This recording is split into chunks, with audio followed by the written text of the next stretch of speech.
I don't know how it started, I don't know what you did.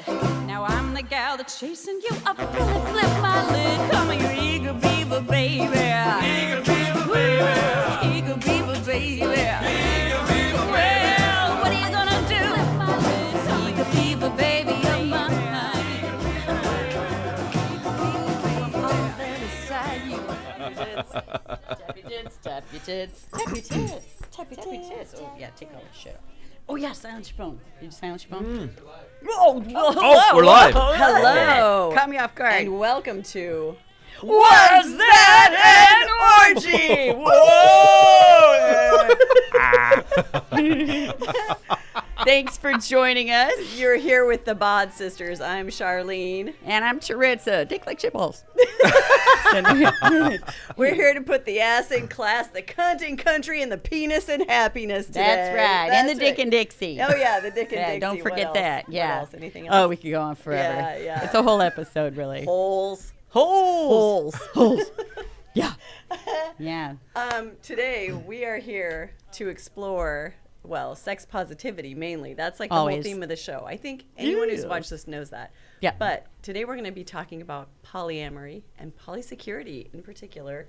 And what the fuck that is. creation. How it is basically about how your attachment style is can affect your polyamorous relationships and how you can have several different several different attachment styles within your different relationships. How those things come together, building community, being fun and flirty. Did I miss anything else? Yeah. Is there, Just trauma That's the stands fun and out. flirty part. Yeah, that's my favorite part. But yeah, trauma stood out in my mind too. I think that the author Jessica Fern, she was talking about how trauma can sort of like affect your attachment styles, which attachment styles you have, and of course your relationships. Yeah. So we are here with Xavier today. Jayes, hello, Javier. Thank you for having me. Yeah. Yes, indeed. Yes, we just had him on because of his laugh, basically. We heard his laugh, and then we were like, how can we have you on the show? What do you know about? And he's like, I happen to be an expert on polysecurity. Sold, hired. Ba-boom, boom. Yeah, we actually just heard him at a bar laughing. And Exactly. Like, hey, You hired. You want to make $20? Come with us. That's all I'm going to do for the next 30 minutes. That's it. That's why we hire you. We're exploiting you. You make us sound good. That's right. That's what it comes down to. Anything Yeah. you say, it's funny. I've never love been this. funnier than I am right now. Really. I know. Or better looking. Like, really. Javier's making me fall in love with myself, really. Actually, that's what I look for in a human. So look out. Oh, he's in big trouble. Yeah, so much trouble. Mm-hmm. Seriously. So much trouble. Yeah. Yes. Cougar Town. I just started watching that show. It's actually pretty lame. I would like Is to it about horny middle-aged women? Yes. Cougar Town, totally. that old... And we're not Sitcom? on it. Courtney What Cox. the Courtney's Cox is in it. fuck? Yeah. And it's like They hired her it's for the like- name. That's They it. totally did. Yeah. I would hire her for that name, but it was not as funny as I would think. Like I was like, I expected it to be way more raunchy, and it's so basic. I was kind of bummed vanilla. about that. Yeah, it's so vanilla. Well, yeah, that's I what- guess we're a little spicy. But yeah, Cougar Town, I feel like we actually Well, you rule know that Cougar show Town. that I've been working on that I started writing by myself in this Yes. past year of quarantine is called the Cougar Canyon Creative Care Convalescent Community Center and Cable Channel. And it's way more fucking spicy than that. And yeah, it's filled with spicy characters and Yes. lots of perversity. As you can imagine, a convalescing community center of cougars would be. Yeah, So adult diapers. hello, endlessly. Oh my God. Have you ever thought about what 80-year-old pussy tastes like? Depends. Oh, God. Yeah, we got that one from the sound guy, actually, Michael. Whoa, big ups for the sound We've guy. known that one forever.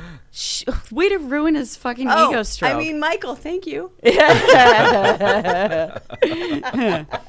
the way he said it was better. So Yeah, okay, yeah, come on, you're right. throw him a bone. I'm sorry. Yeah. So we had quite a weekend. That was really fun. I went to Char's new Fuck Farm Community Compound. They put the pound in compound. That's actually the name of it. Fuck Farm Community Compound. FFCC. And they pound each other all the time. Just farming the fucks Yeah, like that's you do. right. Yeah, you yeah, plow the fields, you plow each other. There yeah. you go. Sow the hose, seeds. you got the some hose, hose, and you got some right? hose. Yep. You got to milk the cows, you know. Don't confuse the different types of milking that you do. It's true. Don't milk Yeah. the bull. You know, you milk the bull, you get the horny. Oh. Beef stroking off. Yeah. Oh my God. Yeah, that's a really cool place out there. And I can mark a couple things off my bucket list. Let's see. I gave our stepdad a lap dance. Dressed like a baby. That was interesting. Wearing a diaper. I was wearing an adult diaper. Yeah. And gave our stepdad, probably not his first lap dance, but it was ours together. Our first lap dance. In fact, you know what I was thinking? I was thinking actually we should put that clip at the end of Oh my the God, show. what a good idea. Just so people want to watch it. 'Cause We should do that. It's real special. It is so Yeah. funny. Yeah. Yeah, we it's should really play amazing. it for Javier just to hear his laugh. Oh my God. Oh God, I love it. Don't hit the table. I would Damn love to damn see it, but I don't even need to see it. I know it could be better in your head, but I assure you not. It really Yeah. was better in real life. Yeah. I did some, I don't know. I think I got a neck injury from the dancing I God. was doing after I that. woke up the next day with such a stiff neck. You did? From swinging my hair around like an 80s solid gold dancer. It was really bad. Yeah, I was. Yeah. Oh. Yeah. Yeah, I forgot I wasn't 12 years old. I was a little sore all over just from, hopping around. The center of that room is like the perfect dance floor. Mm-hmm. And they had like this pump and sound system. And I really like Ethan's grooves. Yeah, I was it impressed. good. He's got a future, that Big kid. ups to Ethan for Big DJing. ups. Yep. Yeah. It was a great party. I was wishing, though, I had just at the last minute grabbed some chocolate cake and shoved it in my diaper before. Because, I did back my ass up and, I tried to, shake, do that twerky butt move in my stepdad's face. Yeah. And first of all, I ain't got no junk in my trunk. Because, I looked at that video and I was like, even in an adult diaper, I have no ass. That is fucking sad. But I was just hoping I could have reached back and grabbed some chocolate cake and smeared it on him, meh. Just much flirtatiously, run it over his mouth. Yeah, first on mine. Just giving myself, war streaks. Earn my brown wings a little. Oh my God, brown wings, is that a thing? It is now. No, wait. I was gonna say Earning your mud flaps. Earning your mud flaps. There you go. Earning your mud flaps. Oh my God. Yeah, okay. Is that when basically you're eating ass and someone sharts in your face? Is that what that is? I think that's got to be what that is. Yeah. Earning your mud flaps. Earning your mud flaps. Yeah. I accidentally farted in someone's eye once. No. It was like that pressure test that the ophthalmologist gives you where a puff of air goes into your eye. And I was like, you do not have glaucoma. You have an eye yeast infection now, but you don't In have. your eye. Yeah, exactly. You got brown eye instead of pink eye. One blue, one brown. I know the embarrassing moments that we all have in sex. Oh, no, I was pretty proud. You were proud, really? In that case, I was not embarrassed. Yeah. I was proud. I mean, come on. Everyone raise your hand that's farted during sex in one way or another. All right. Come Not on. me. We've You all guys been- gross.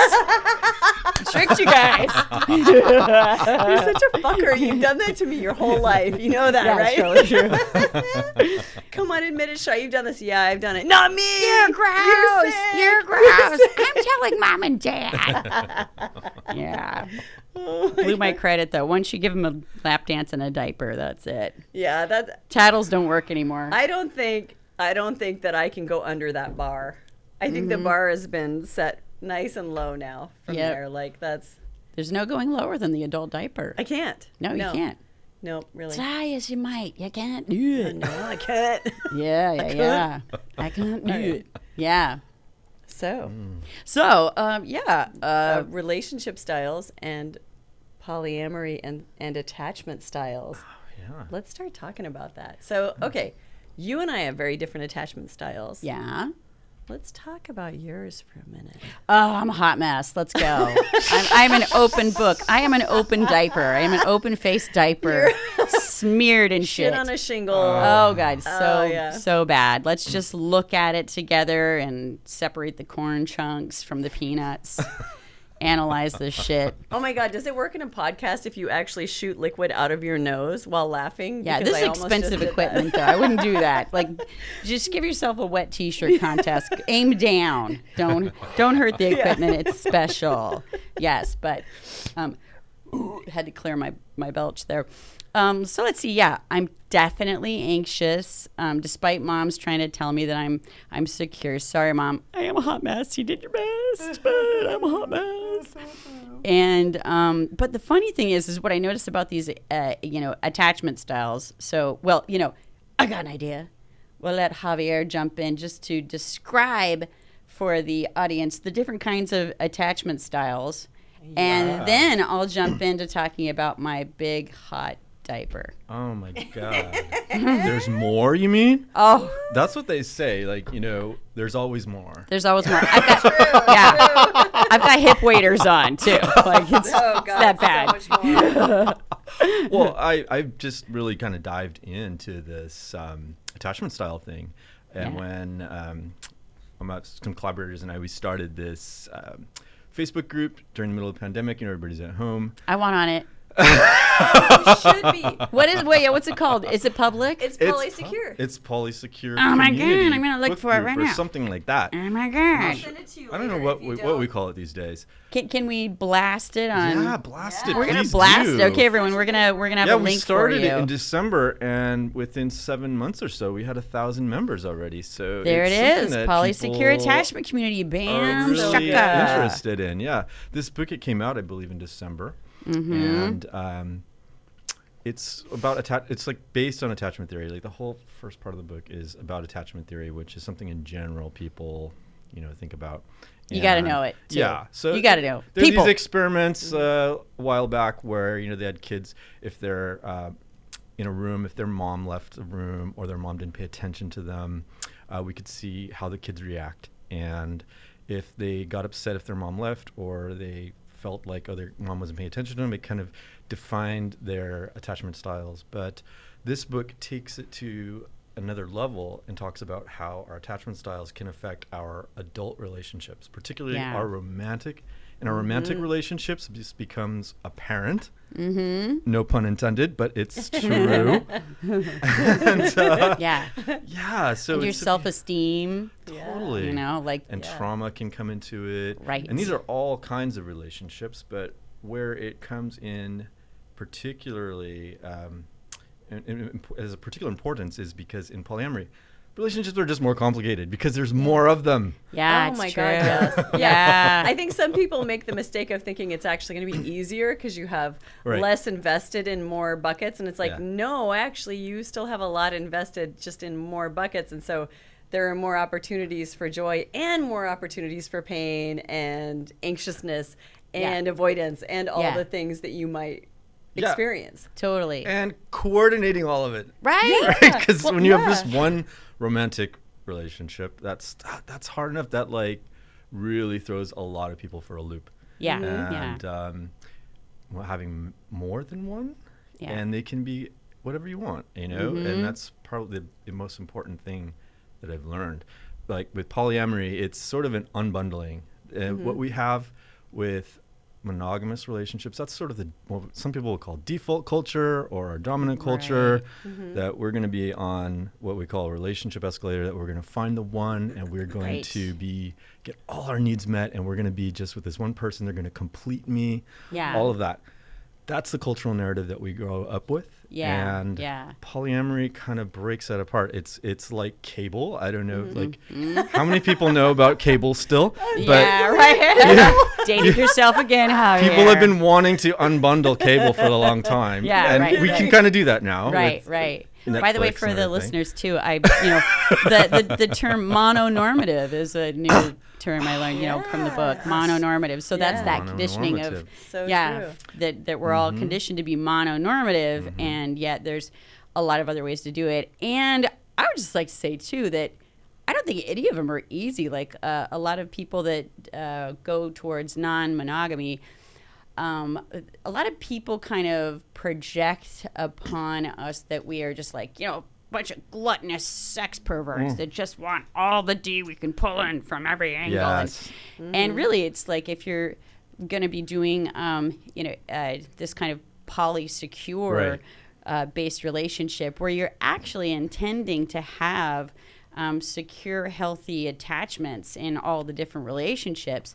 I think it's even more complicated because we've been conditioned to be mononormative.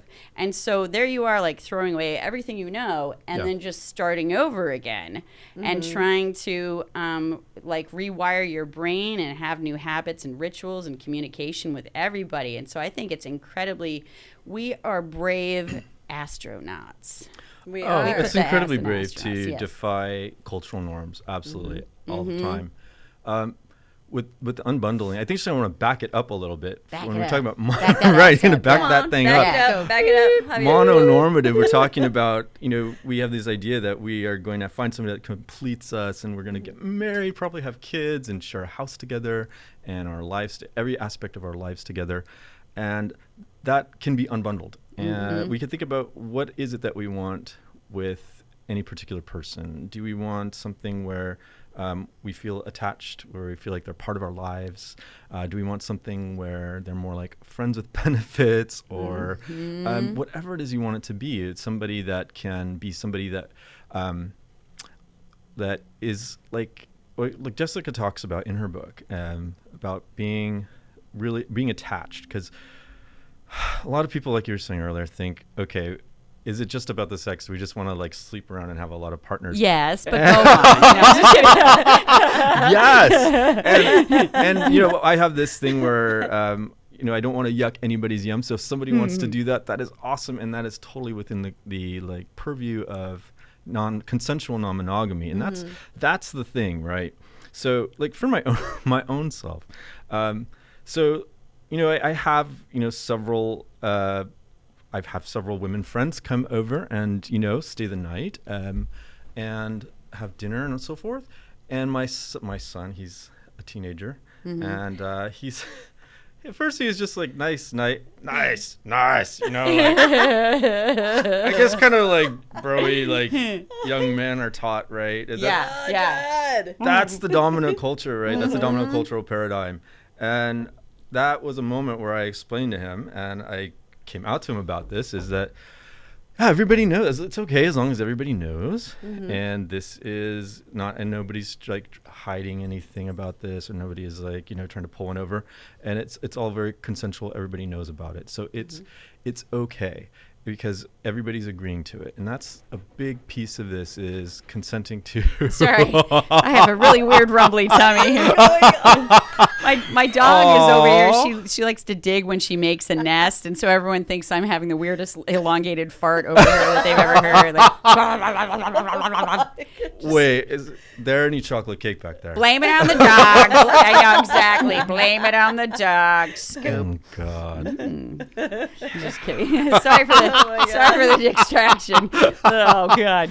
Dog distractions. Yes, dog distractions. Yeah, good communication is paramount with non-monogamy, because everything is up for grabs when we are in monogamy or the dominant cultural paradigm.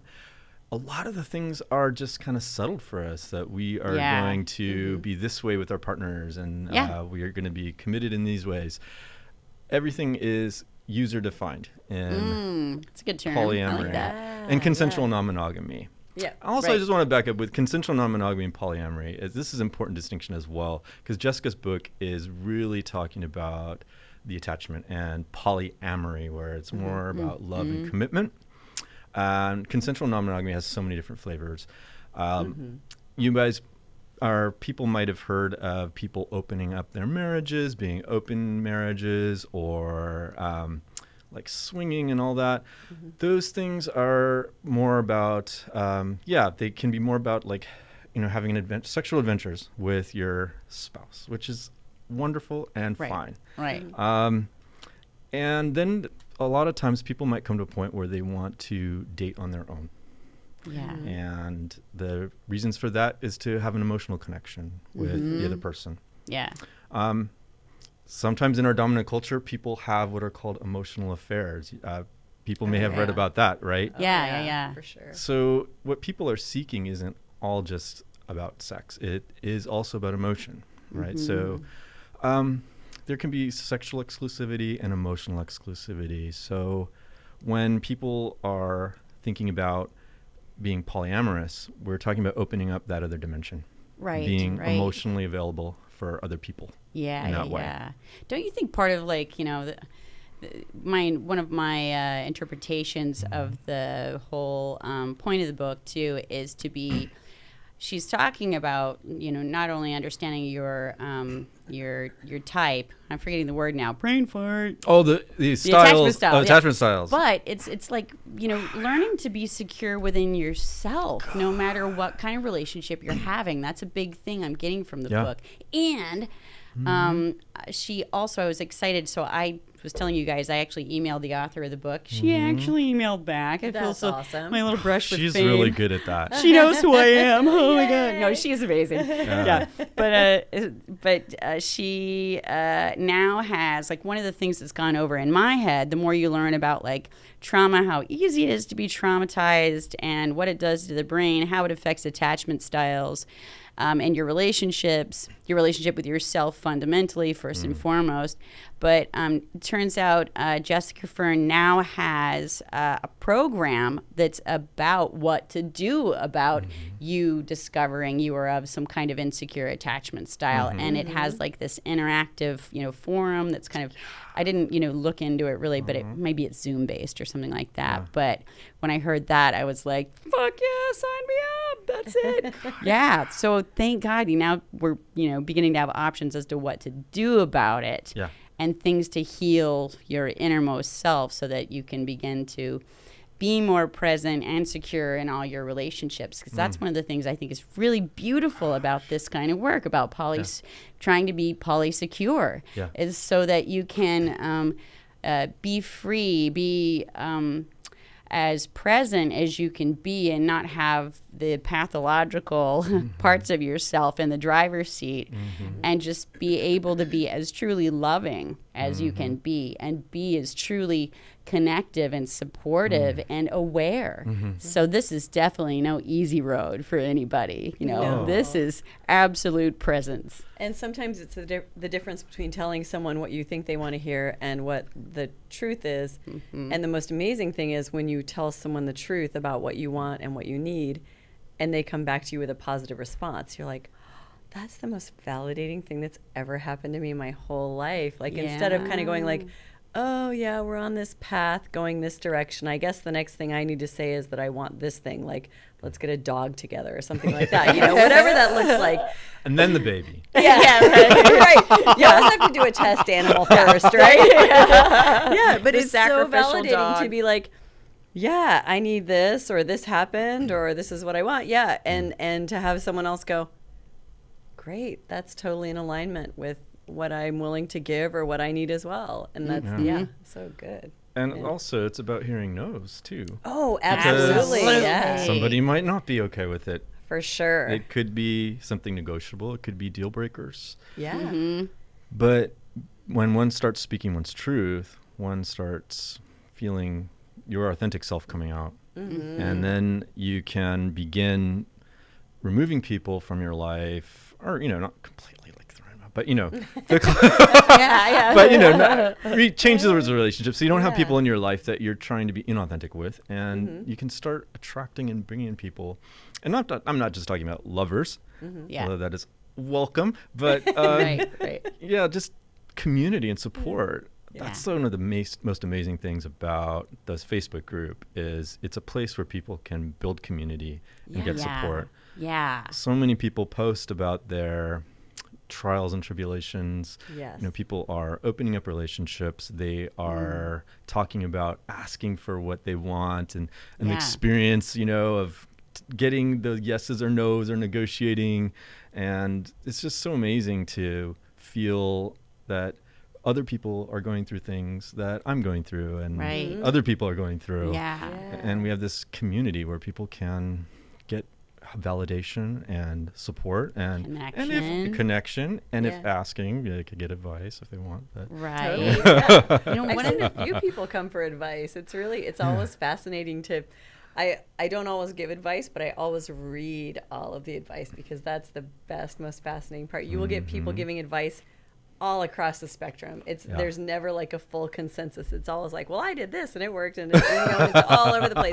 So there are a million ways to do it. There's no one right way. That's a really cool point. That makes me excited to get on it. I also I also wanted to bring up too that one of the things I like about what she does in her book that's very non-mononormative is people like me who for instance, I don't have any lovers right now, but needing to get our needs met, it's very, very valid that our close friends, that those become the people that we are looking to get, all of our needs met. We still have all the needs, and we need to diversify them even more when you don't have a significant other in your life, or, even better, a community, or, multiple lovers. It's just as important, if not even more so, that you are investing in those, and the parts that those play in your life are just as important. Even our pets, for instance. I mean, it's like we're not going to get deeply in poly relationship with them, but they're to a lot of us, they what is the are best advice your pet has given you? Just actually, I guess it would be eye contact and attunement would be the best thing. My dog, with her sweet little brown eyes, she kills me. She just looks at me and I go, oh. The occasional rim job too, right? Occasionally. At the party, as I saw on camera. It's a long story. We'll have links to the footage later. Oh, God.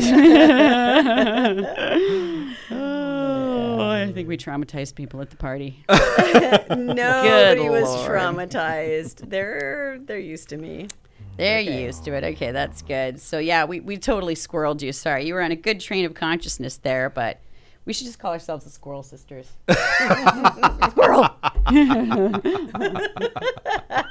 Can one of us be squirrel and the other honey badger? Yeah. And every guest will give him a blow dart to, put one of us. Let me make a fucking point. They wake up disoriented in a bathtub filled with ice. Different colored rings around their dick. It's like a brown one and a red one. And Toucan Santum. All right. We're getting kinky here. Well, we should have a glossary at the end of the show, too, for the definitions of all the disgusting jokes we learned in the 70s. The inappropriate jokes, man. Oh, well, our parents went, God, we are squirreling so hardcore right now, but let's go with it. Yeah, our parents bought, here's the truth. We bought for our parents all the Truly Tasteless Jokes books. Volumes that were 1 through a billion. Yeah. Oh, my God. I read them like porn. They were our Bibles. Oh, yeah. Yeah. For sure. More than porn. They were our Bibles. They were our Bibles. They're why we are who we are today. We would take oaths on those Truly Tasteless jokes. You got married on one, didn't you? you put a Bible cover over it. And Dad swore you in with that. Yeah. I knew it. Because that actually was a Truly Tasteless joke. Oh! Boom! I mean, my second one, not my first one.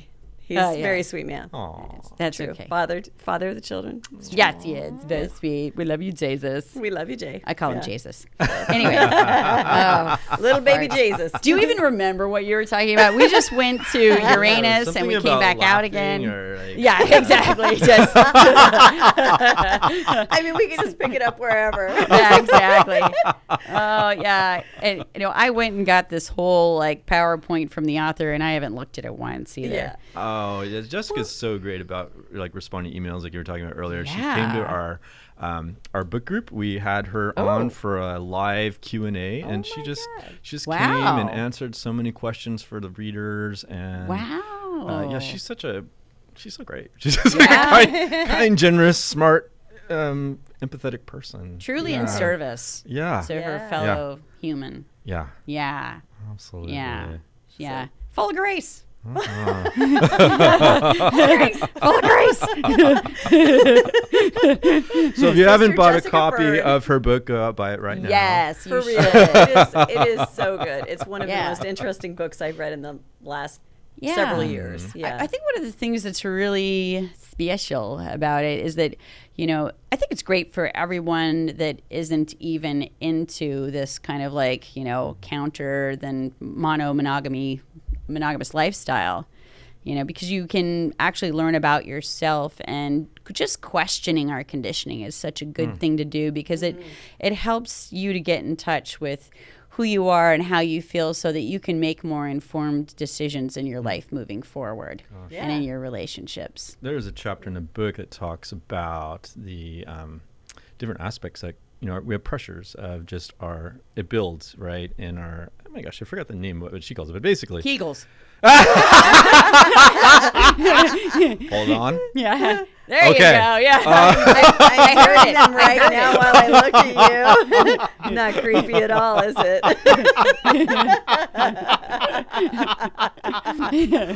Yeah, people have pressures, right, with their family and their community, their culture. So being polyamorous can be, maybe it's pretty easy to do that in Portland. It's like, I don't know, some people call Portland is like the capital of the country, maybe.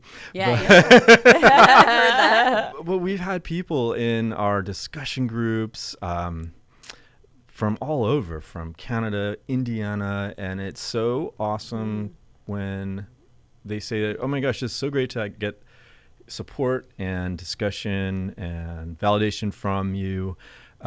Because I live in Indiana or something per se, and there's nobody else around here that would know about this stuff. Or, like I'm dating all the polyamorous people in my town, so I don't have, somebody else I could talk to about this. Yeah, they all have their agendas. Yeah, exactly. So this Facebook page you're doing, that's like really far-reaching, it sounds like. Yeah. I was just thinking, it's just a Portland thing, but... Oh, yeah, we have people growing from roots. all over Canada, the U.S., some in Europe as well. Go I was shocked at how quickly it grew. Like it kind of started Portland-based. Yes. But then it just quickly exploded into, There's a lot of people international. there from Sex Positive Portland, a local group. But yeah, I think people just keep joining. I think because the book is really good, and what we provide to people is a place to process it, talk about it, discuss it, right, and community around it as well. Right. Yeah. It's like, how you feel when you go to a book group and I don't know, you drink rosé all day with your friends or whatever, but we can kind of do that online with people from all over the place, and that makes it really interesting. Yeah. I just love hearing about people's stories when we're in discussions or book groups. There are people that talk about, people of all ages too. They're all ages, walks of life, gender, sexual orientation, you name it. All the demographics are there. Yeah. And they talk about how we've been in this relationship for 8 years, this person and that person, they're on the discussion group together. And I have this other relationship that's 20 years, and this is how it works. And so it's really cool to just kind of see people really making it work. Yeah. Yeah. Because I'm still learning. Like, I've probably Aren't been we doing all, this for honey? about. Aren't we all? Aren't we all? Aren't we all, honey? Aren't we all? I've just been doing this for like 6 years or so, and it just made so much sense to me. It felt that this is the way I've always wanted to be, and it makes so much sense because I've always kind of questioned cultural paradigms and just the way I should be, and it didn't make me happy either. And it's so surprising to find that there's a name for the way I want to be and live, and there's other people and there's communities. It's just so invigorating, and feels so good to connect with people. Yeah. Oh my God. One of the things I'm really happy about your Facebook page, because I think that's one of the things that's needed the most. Yeah. You know, there are so many people that are wanting to and needing to diversify their needs, and they need a platform because you want to be with people that are like-minded and share the same ideals and priorities. So actually having a place to do that, hallelujah. Yeah. It's like, you know, our version of church, since we're not like big church goers, you know, we need a place to commune, you know, come on. We do. Yeah. And, you know, again, as sort of like astronauts or pioneers, a place to come together and start to, you know, chart the stars so we can figure out how to navigate through this thing. Yeah. So we are at the forefront of, you know, thought right now. And kind People have been non-monogamous, but not consensually or ethically. Yeah, right. Yeah. Consciously. Oh, like, yeah. I mean, transparently. Right. There's been so many people that, because they feel they have to, you know, be good, whatever, citizens or, you know, adherents to the culture, that they have to be, you know, behind closed doors about this. Right. And so sex positivity and polyamory, there's a lot of overlap there because, you know, saying that we can have more than one sexual partner for it to be okay, that's a huge deal in our culture, I think, still. Yeah. Totally. It's easier, I think, for you know, single men. Like, our culture says that's okay. What's really great about polyamory and consensual non-monogamy is it's given many women the validation, permission to be more sexually active. Yeah. I've never felt so non-slut shamed in my life. It's amazing. Hallelujah. Right? Finally. Right, exactly. Yeah, a lot of people don't know too, but Esther Perel talks about how it's actually women that become more quickly bored with monogamy in a relationship than men do, like, you know, in monogamous relationships. It's women, you know, and I think part of that is it's like, you know, for women, you know, there's that emotional connecting kind of, you know, communication. Supposedly the communication centers of our brain are a little bit bigger. So, you know. Wait, what are you talking about? Yeah, sorry. I can't keep track We're here. not bragging. Right. Wait, I'll explain it later. Yeah, right. Try on hieroglyphics. Sure. Inside joke, everybody. Okay. Sorry, inside joke. We were gassing before the show. Small, woman brain huge.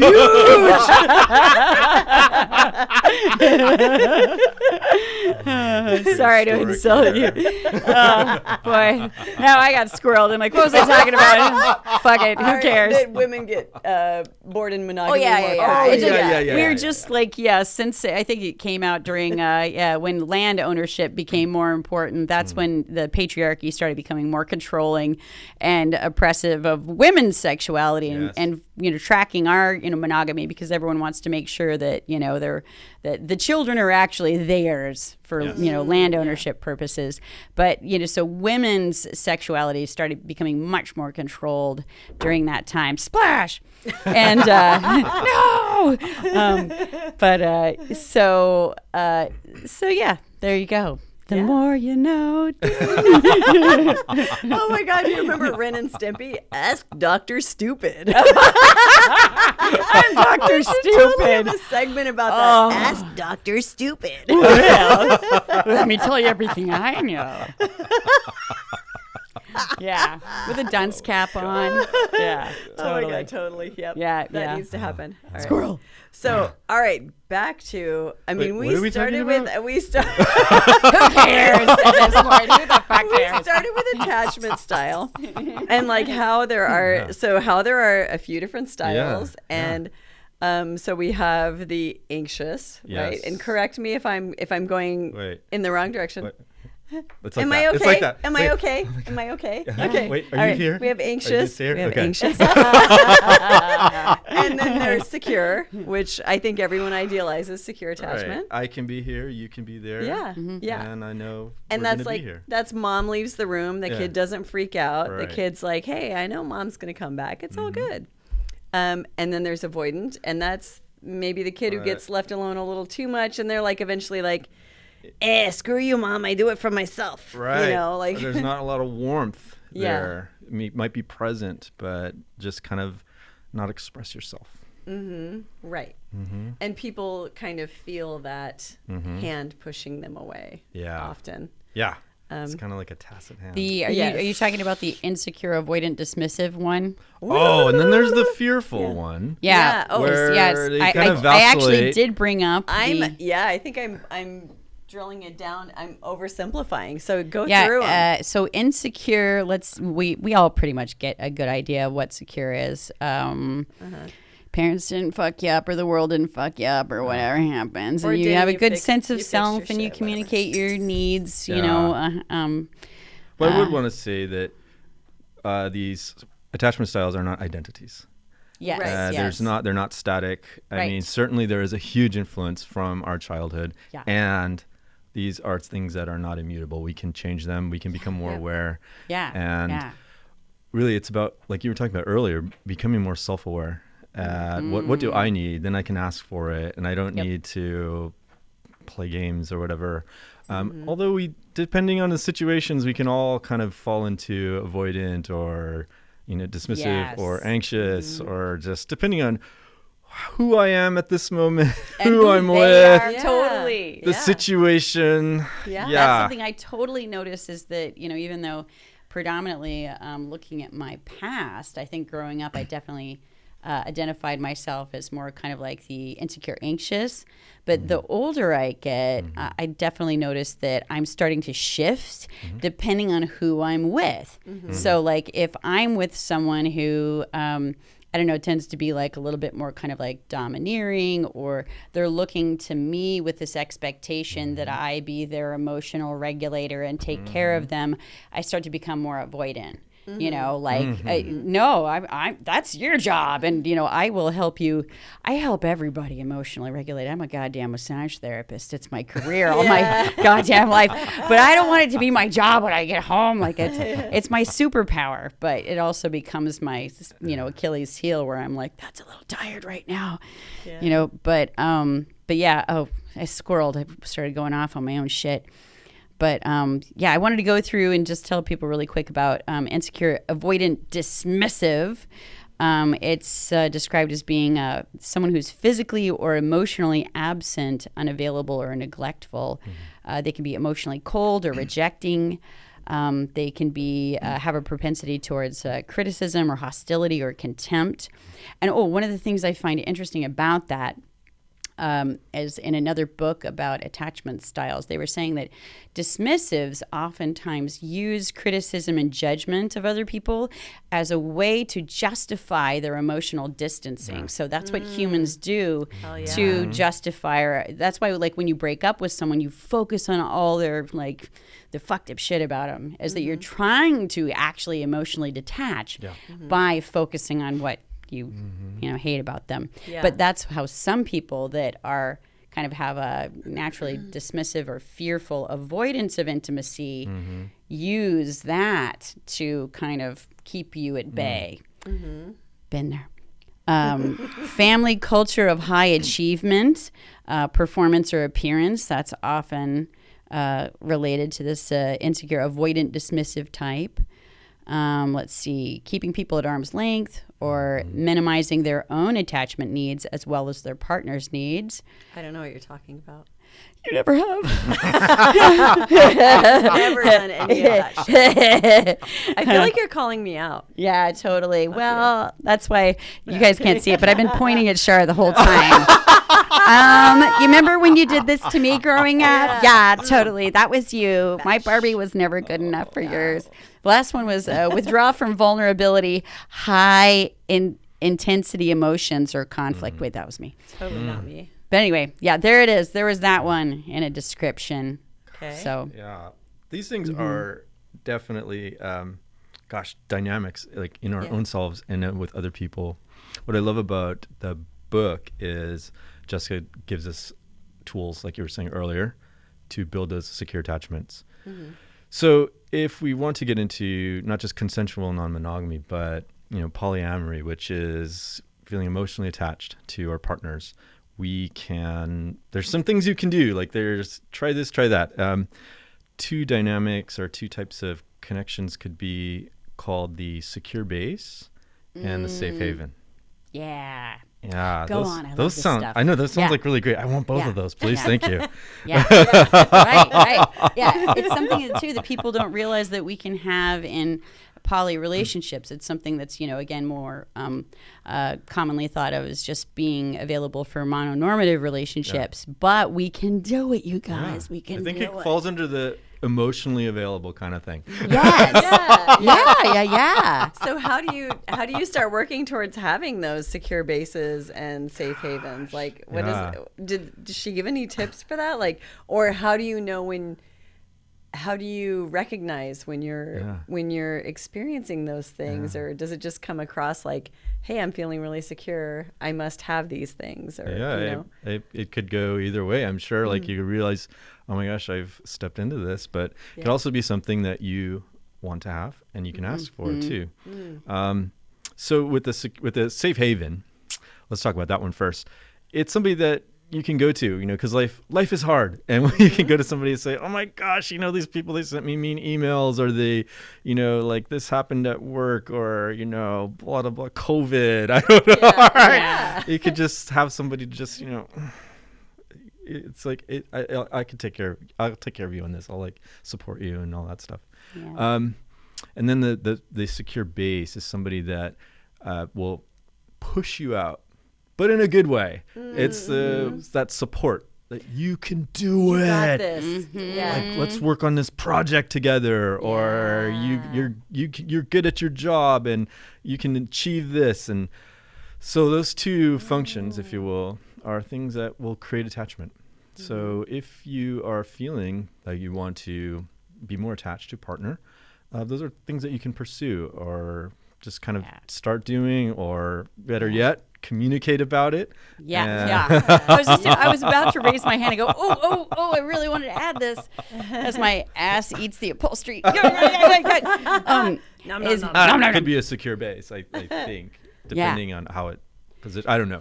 The chair not so much anymore, but I was gonna add that like if I think that's a really important thing to communicate ahead of time in a relationship, especially if it's going to become sexual, because that's definitely something that I feel like I am in just all of my closer relationships is, anyone that just basically, if people just text me, that's one thing. But if someone is like, I really need you right now, if I can drop everything, I will drop everything and be like, I am here.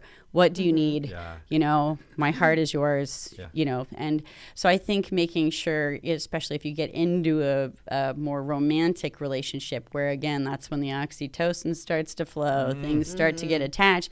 You want to have that figured out ahead of time as to what they're available for and willing to, co-create with you. I think that's really important so that you don't, have false expectations and, get more deeply traumatized.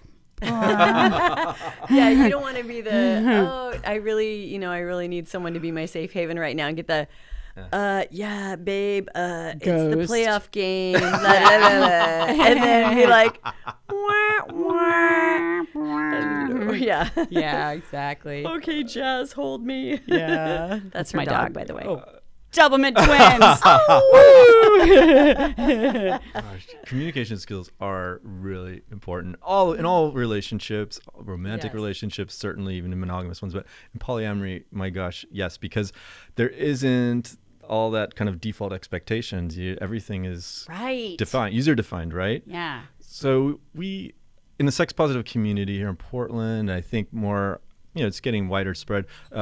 Dr. Evelyn Dacker, she is a person that I started this Facebook group with. She has a communication protocol, if you will, called STARS. And it is STI status, turn-ons, avoids, relationship intentions, and safe sex practices. So having an acronym like that is really helpful to communicate these like relationship intentions. Some people like to just kind of go down on the STAR. I know, but many people like to start with relationship intentions. So what is it that I'm expecting, or what I would like to have with you? And then that can, segue into the other things. Right. So, and then STI, oh my goodness. Yeah. If you have multiple sexual partners, that's something that is you need to keep track of. That's so complex, because one of the things, yeah. I just had this come up with a girlfriend the other night on the phone. Hi, if you're listening, you know who you are. But I was telling her how once when I slept with someone and, we went over the S first. Because he was into the stars, and so he didn't have anything. I don't have anything. But then once after that experience, he was talking about like his different polyamorous partners, and that one of them was, has some simplex of herpes. I can't remember what it was. And then I was like, actually, I'm a little uncomfortable with that. I don't know how often you get checked. I don't want to have that risk. Maybe we can enjoy different aspects of our relationship, all the parts that work well up to that point. And so, but my friend that I was talking to, she realized that her having a lover that had herpes as well, she had to take that into consideration as to how that could impede her potential relationship with, other potential lovers. And so it's complicated. I have drawn Venn diagrams. I'm not kidding either. Overlapping bubbles. And then this person is bonded with that person. And then, it's like, it is. It's very complicated. That is the mature thing to do, too. It is, you just have to be out there about everything. So, sorry to go off on that. This is so important because this is about communication, my goodness. Yeah, right. But getting those STI results, to have them, like right now, I go on my phone and I have it from my healthcare provider. I can just see what it is. And I could also show people if they want to know. But asking for it, that is a huge piece. Like, who knows what to ask for? Do people ask for it too? Like, I'm such a noob. I'm like, is that what people do now? Yes. They ask to look at your iPhone and or your computer and look at your maybe not that far. Yeah. Okay. But it's a nice little prop. I don't know. Like, I have it right here. So. And so, is that part of the culture now? And manners is to just provide that unasked for. You're like, and here's my stats and dates. Yeah. Like, when were you last tested for what? And the typical panel that you would get is gonorrhea, chlamydia, syphilis. HSV 1 and 2. HSV 1 and 2. Yeah, and then HIV. HIV 1 and 2. Yeah. And not HPV?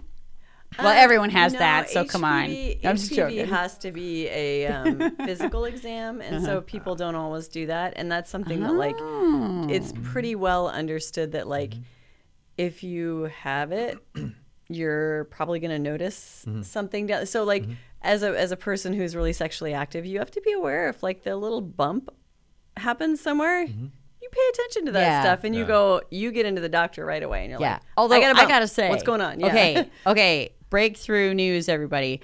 I didn't realize your body could actually fight off HPV. So I had such a lucky divergenizing. I got HPV on my very first time. I got venereal warts and chlamydia. Thanks, douchebag. And we hope you're listening. Yeah, exactly. No. And but anyway, then in more recent tests, it did not show up, and the doctor said your body can actually fight that off. Wow, So- you're cured. I'm cured. It's a Hallelujah. virus. I healed myself. If anyone wants an HPV healing, just come to me. I will just lay hands upon your genitals and heal you. Touch Scarface. Yeah. Sorry to scream into the mic. Probably everyone in their cars is like bleeding Sorry. from the ears. But knowing what to Sorry. ask for is so important because, they might give you this usual panel. HSV is something that many doctors will not do because, as far as I understand it, doctors have been told not to do that unless, there's a lot of extenuating circumstances. I'm not exactly sure the rationale, but you I have to get it. ask for it and maybe ask for it again. Yeah.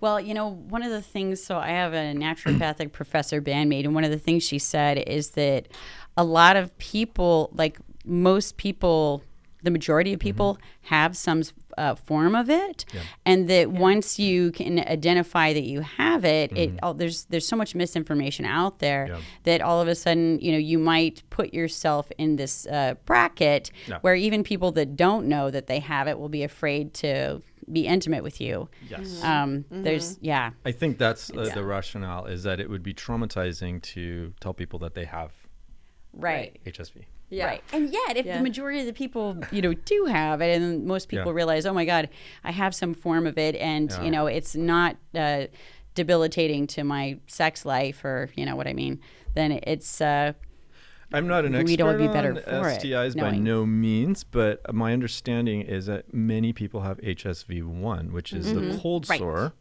which you can get casually. It doesn't... Which is why from grandma kissing you, right? Which is like, is it an STI or is it just like a hug TI? I don't know. LTI, I love transmission infection. Exactly. And as you get older, the odds of people having it just goes up and up and up and up and up and up. And HSV2 is, obviously that's the one most people, that's genital, and most people consider that, the one that people worry about, and that's obviously much, much less prevalent. Yeah. And I've heard that if you don't have HSV1 by a certain age, it's probably not so likely that you're going to get it. So it's not really been something that I've been super worried about. I mean, if someone has like an active cold sore, I won't go up and start licking their face or something, but it's and pretty there are easy ways to manage this. There are antivirals for people with HSV2. There are so many things. I would recommend, if you have questions about STIs, look up Evelyn Dacker. She is a doctor, medical MD, and she knows all about STIs, and she's sex positive. So she knows what to ask for when you want to get STI testing. I'll try and put that in the notes. By the way, if you do want to get that HSV2 test and the doctor's like, just say you have multiple partners, and that is the key to get it. That really is. I think isn't she doing, I'm trying to remember the name of her latest thing. It's like STIs without shame or something, or STI testing without shame or something like that. I can look it up. On our Facebook group, so go to our Facebook awesome. group, and that's coming up. I don't know what the date is off the top of my head, but it's a great talk, and I highly recommend it if you have questions about it. She is the expert and will be able to help you with that. Yep, so good. And that is one thing that's so amazing and refreshing about SPP in general, is that there are several medical professionals in the group, sex positive medical professionals. And so it's really become an expectation for me now that when I go and talk to a doctor about wanting my regular testing and stuff like that, there is no shame involved. I'm like, this is my life. This is what I do. I'm a grown ass woman. This is, Yeah, don't call me a hussy unless it's my pronoun, my preferred pronoun. Oh my God, Papa Boyd, get out of here. Sorry. I did do a Papa impression. You totally did. I squirreled you too. Sorry, keep going. Ignore me. That was it. No, that was it. I think I'm done. You Papa-I'd me. I'm out. You little hussy. No, I'm not kidding. We had nightmares. our father's father. He used to actually say, come here, you little hussies. And he'd pat his lap like while he was in his wheelchair. You know, in the deep Louisiana heat, just sweat dripping down the wallpapers, sweating, cockroaches, skitter, skitter, skitter. And he'd be like, come here, you little hussy. Come get in your papa's lap. Come give me some sugar. You know, we both have nightmares. We wake up in hot sweats to this day. I have some nightmares tonight. Sorry. You're welcome for the nightmares. Yeah. Oh, and by the way, our mom's a really good therapist. Yeah. She had Her to name be is with Dale. us growing up. So if you have nightmares from this and you'd like some therapy, go contact Dale. There you go. There you go. Yeah. Oh man, yeah. I don't know if she wants any association to us on this show. I was like, actually, I'm glad you didn't say her last name. Like, don't say it. Don't say it. It's not the same as ours. It's not Bawd. She needs her job, okay? Yeah, She yeah. needs her job. Don't Yeah. get her fired. So, all right. So relationship or attachment style. Yeah. So we got through a few of them, I think. Did we Yeah. get through? Did we get through all of them? Oh, So yeah. we squirreled so hardcore. We went all the way to STIs. Can we and just stuff read like that. through them really quick? Just to But yeah, blast it? Do Wait, it. What are they again? Yeah. What are they? Okay, insecure, anxious, or preoccupied. Hey. Caregivers were loving but inconsistently available or reliable. Don't take this personally, Mom. I know you're listening. It could be many things. This could happen in utero, you know, anyway. Unpredictable, whether they will comfort or punish. They can have a role reversal with the parents. State of mind was more centered than child's. She's kind of writing in, you know, the Neanderthalic notes here. State of mind Bullet was more, points. yeah. It's high level. Yeah. Just bullet points. Unpredictability can be very dysregulating when trying to stabilize a bond. Okay. True. So insecure, anxious, preoccupied. Our style of relating is an over focus on others. Comfortable with connection, but uncomfortable with distance. Wants or demands a lot of attention and fears abandonment. Oh God, I feel so exposed. Oh, that's all. And let's see. Then the last one, I'll just blast through it, and then we can talk about all of it. Insecure, disorganized, fearful avoidance. So the person who, like, you know, pendulously swings from one to the other. I heard her describe it as being like having the foot on the gas and the brakes at the same time. So Something's gonna work. So yeah, I know, right? Until your head goes through the windshield. Yeah. Or explodes. Yeah. Usually this person has experienced trauma, abuse, or neglect, or all of the above. They have a sort of paradoxical nervous state where the one who is supposed to be the source of comfort is he source of fear, hurt, and humiliation. You get the idea. You just add in the Complicated. words that are missing. So the style of relating for the disorganized person, they vacillate between longing and fear.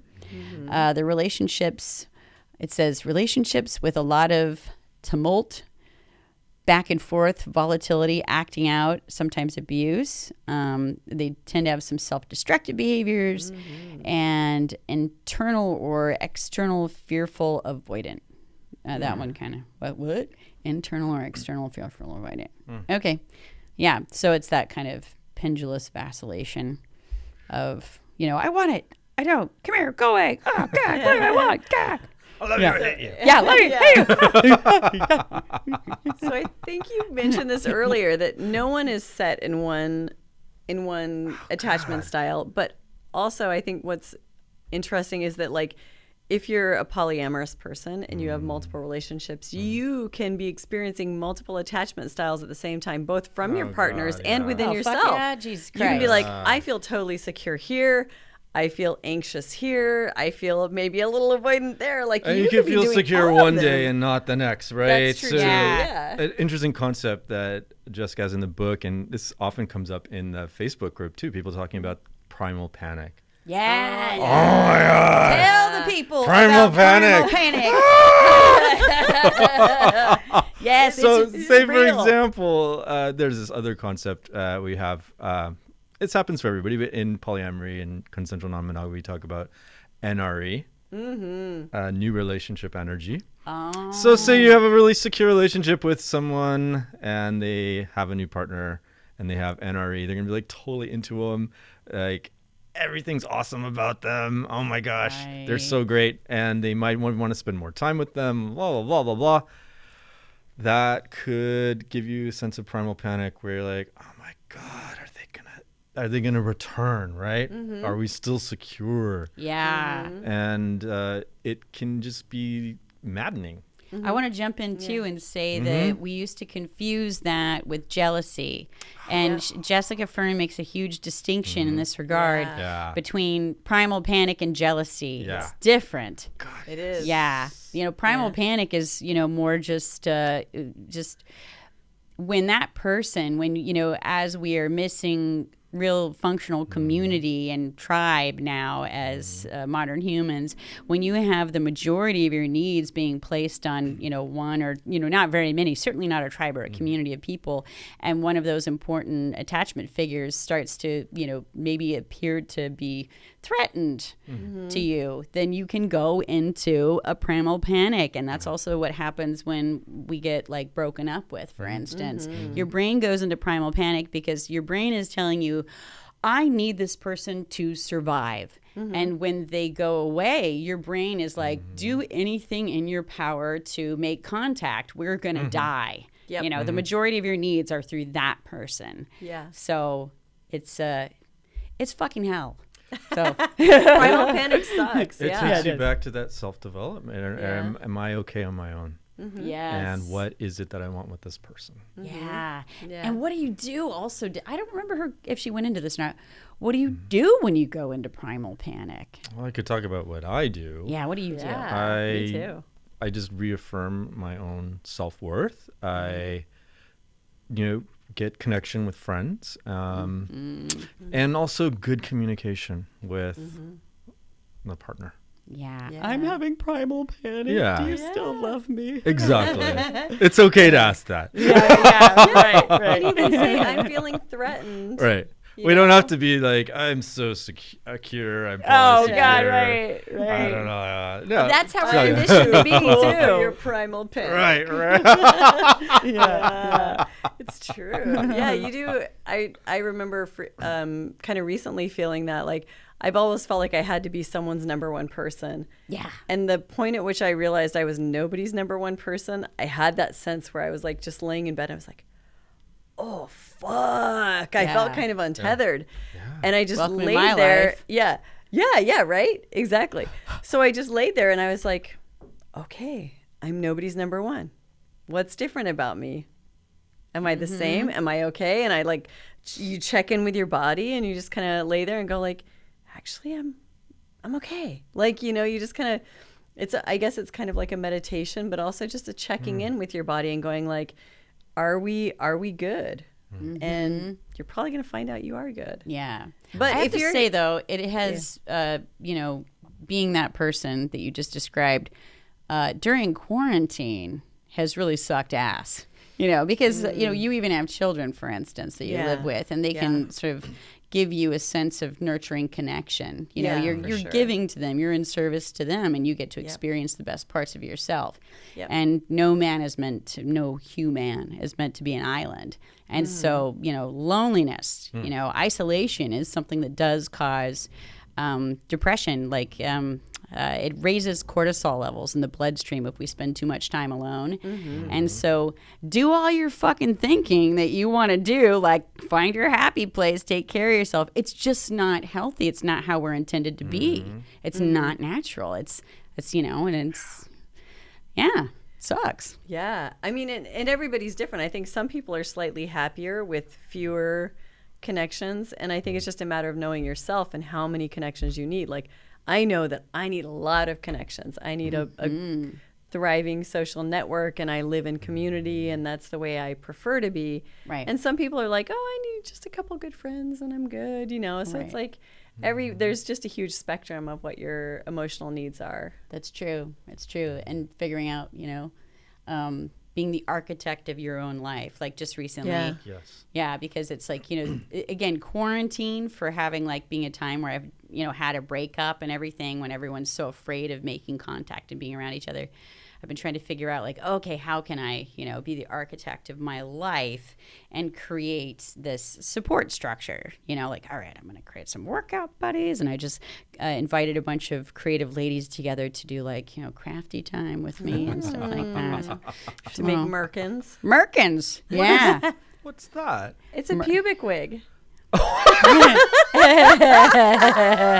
know what I was going to do? Sometimes I it am has. trying to picture it, but I just can't. Sometimes it's a pubic wig that has googly eyes and yellow teeth like a nutria. Or you know what I did? Wait, Char, I ordered special faux fur so I could make merkins. Like proud to be shit. a merkin. Yeah, Oh like red, my white, and God. blue merkin. Proud to be Eat a a merkin. Yeah, I got a patriotic patch, and I'm not afraid to show it or grow it. I know you asked for it. You asked for it. We gave it to you, or something like that. Oh my God. Squirrel, major squirrel. Again, Jesus again. I Christ. think that's what everyone's here for is the squirrels, right? Yeah. For real. Squirrel time. Oh my God. Oh my goodness. yeah. So I'm scrolling through here, like just seeing like if there's anything, that we wouldn't want people to not know about. Right. Yeah. Does anything come to your mind, Xavier? God, just communicate well. I think that's the big thing. To be polysecure, Jessica talks about communicating well, having trust, compersion. Compersion, That we can go in your glossary at the end of the show. We didn't but- talk about it. I didn't even realize too. I didn't even realize that we were actually over our time. We were having such a good Oh my time. God. That's But okay because we said it could go beyond an hour. Is this a Okay, that's two-part good. That's episode? good. It is now. Multiple. Well, actually, I think that's a really important one to explain. Or have we already done it on the podcast? Do it again. could Do it again, Javier. compersion. You give us your Compersion. That's right. You're on the So, spot. Yeah, the jealousy thing. Like if we think of in monogamous culture, we would be jealous if somebody what we like somebody else, and compersion is to be happy that they're having their own thing with other people, and that is huge concept. Thinking back to my own experiences, I was in a monogamous relationship, and we had talked about that, okay, yeah, we're getting together, but we want to open up at some point. And when we did, she was dating people, I was dating people, but I felt this tremendous sense of loneliness and what I think of as a jealousy. So that was me developing my sense of compersion, and that tracks back to feeling secure in the relationship that, she's going to come back. We have this relationship. And just kind of being with myself more. So it's a huge bundle of feelings that happens, and it's really challenging to kind of process through all of it. But the compersion is that I'm happy for you and your thing there, and I can do that because I'm secure in myself and our relationship. Yeah. Yeah, I wanted to throw in there too that compersion's a practice. I think a lot of times people might hear the word compersion and just expect that's something that just descends from the clouds Or and once goes you into got your it, brain. you got it. Yeah, right, exactly, and it's a practice because you know what I think. Until you don't. Right, I got my compersion badge. there you go. Oh. Yeah, official comperter. But I think that also Compervert? jealousy. Speak for yourself. I'm just kidding. But I think that a lot of people. I think that jealousy in general gets a really harsh rap because if you just hear about it, jealousy, we all fear it. We don't want to feel it. We don't want to have it projected on us. Or that it's a sign that, I really love you. Because I'm jealous. Yeah, right, exactly. I'm Look so at how much jealous. I love you. Right, I punched a wall romanticizing it for you. Romanticizing it, right? Romanticizing it instead of what I just felt into it was, it's actually. It's almost like the beginning stages of primal panic is what it is. So if we can have compassion, if we can feel with compassion into it's just that natural process of that fear of abandonment, because that biological part of ourselves is afraid of being abandoned. And it says to us, you need this person. If we can build awareness around that and have great compassion and empathy for monkey, my little monkey. Pick up the monkey and hold the monkey. You know? But yeah, that you have to intentionally cultivate compersion. It doesn't just happen. You have to literally get over yourself, get outside of your own mind and your primal panic, and imagine the person you love feeling good. Imagine the person that, you know, you think is hot and sexy and all that stuff, having a sexy time with someone else, and them thinking that they're sexy, and even maybe try to compert into that person's body and be like, yeah, I love my lover, and don't I want my lover to get all the good loving and be loved and feel as good as they can, and just try to a million times pull yourself out of your own self-concern. It is a whole like just exercise of rewiring your own brain, you know, stretch those neural networks. I want to get into like some of the questions you can ask yourself if you're starting to feel yourself before you get into primal panic. Once you're in primal panic, you just gotta like just like do this like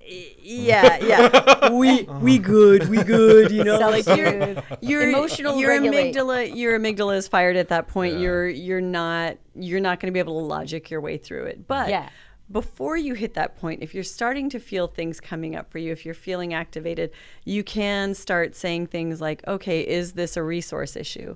Do I feel like this person's going to take time away? Or do I feel like they're taking something away that I need?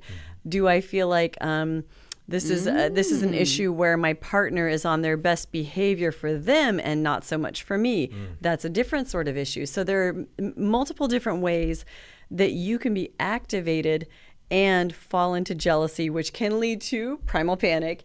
And so it is like, those are really good questions to start asking yourself. And like in certain times that I have felt myself starting to go down the road of jealousy into primal panic, I start journaling right away. I'm like, okay, what's going on here? What is the issue? And generally there is some sort of thought that underlies it, some kind of kernel or nugget that you can get to and go like, that's the little fucker that's messing with me right now. And you can start working on that. And maybe you can't work through it that day, but you can maybe continue to work on it day after day and start like getting through it where compersion does continue to become more readily available. Like be curious about it instead of like avoiding it. And just wanting it to stop by controlling the catalyst or the stimulus. Be curious about it. And jealousy's not going to kill you.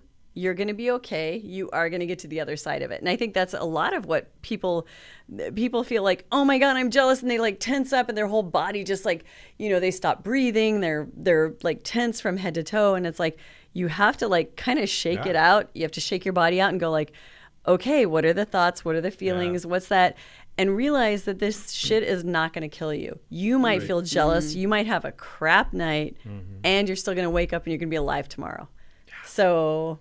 and you're going to be a wiser person if you kind of start working through it. Right. Yeah, jealousy as opportunity. Yeah. Absolutely. It's growth What's opportunity. this activating in me? Right. Yep. Exactly. Amen. Amen. Hallelujah. Hallelujah. Yeah. We healed. Everyone listening to this, we healed you. Because I feel like we should... I feel like I should hit you with a jacket or something, or like smack you in the head. You'd like that, wouldn't you? A lot of people would, actually. Well, I feel like we should wrap it up, though. It is over our time. Oh, it is. We're abusing Michael's time. Poor Michael. Oh, I'm sorry You're for a the saint, abuse, Michael. Yeah. We'll give you spankings later to make up for it. Yeah, and He just nods at us. He's so cool. he's like, all right. I'm so used to your Very shit. nice. He hears everything. He hears the before, the after, the everything. He's like, he's going to wind up writing a memoir about two freaks that he had to spend like, months, He's years going to with. hashtag me to us is what he's going to do. The Bawd Sisters. You don't even know what I've been through. Oh my God. And like anyone would be shocked at hearing that we're vulgar. They'd be like, duh. I'm surprised Michael, we're not in jail at this point. Oh God, Dude, we'd be the queen bees of jail, though. Oh, that's another episode. No prison. Yeah, Okay, that's yeah. another episode. Oh, the Bawd Sisters go to prison. Oh my God. Oh my God. Let's my hope God, I not. made myself Universe, laugh. she's kidding. Do not. No, Just kidding. don't send us to prison. Well, any last closing Too pretty thoughts? for that. Yeah, exactly. Yeah. Oh yeah, go to our Facebook group. It's Yes, called Polysecure Community. We're having a new book group series where we'll go, couple chapters a week. Actually, we go every other week, and there are going to be short videos or resources where you can, like if you didn't read the book, you still come to the book group and talk, but we do have some resources for you on the page where if you didn't read it or you just want to, help kind of figure out what's important about the chapter before you go in, we have that too. And just show up too, because it's about the book, but it's also about community and just being there. What the book's about. Yeah, and nobody's going to quiz you or like look down at you to read. So just like come, even if you don't say anything, you can come. Just being there to witness and participate, or just participate by just being there, that's good too. Or if you want to come and talk, guess you can definitely talk and share and do all those kinds of things. Yeah, it is a very welcoming group. It's really wonderful. Yeah. I'm glad. Yeah, Yes. yay. So I guess we should do the little disclaimer thing. All of the opinions and everything that we expressed are solely our opinions. We don't represent anyone other than ourselves. It's true. Yeah, and let's see, what else? That's it. See you Yeah. next Tuesday, bitches. See you next Tuesday. What in the butt? What in the butt? Woot. Thank you for being here, Javier. Thank you for Javier, having me. everybody. Yeah. Hi, Mom. Now I'm the gal that's chasing you. I really flip my lid. Come here, eager, baby. It's all your fault. You made us this way. That's right. Well, what are you gonna do? Yeah, I did. Fever, baby, Yeah, of you my did. mind. Ooh, I'm all there beside you, no matter where you stop. I'll follow you to movies, even to the barber shop. Now, eager beaver, baby. Eager beaver, baby. Eager beaver, baby. Well, what are you gonna do with this eager beaver, baby of mine?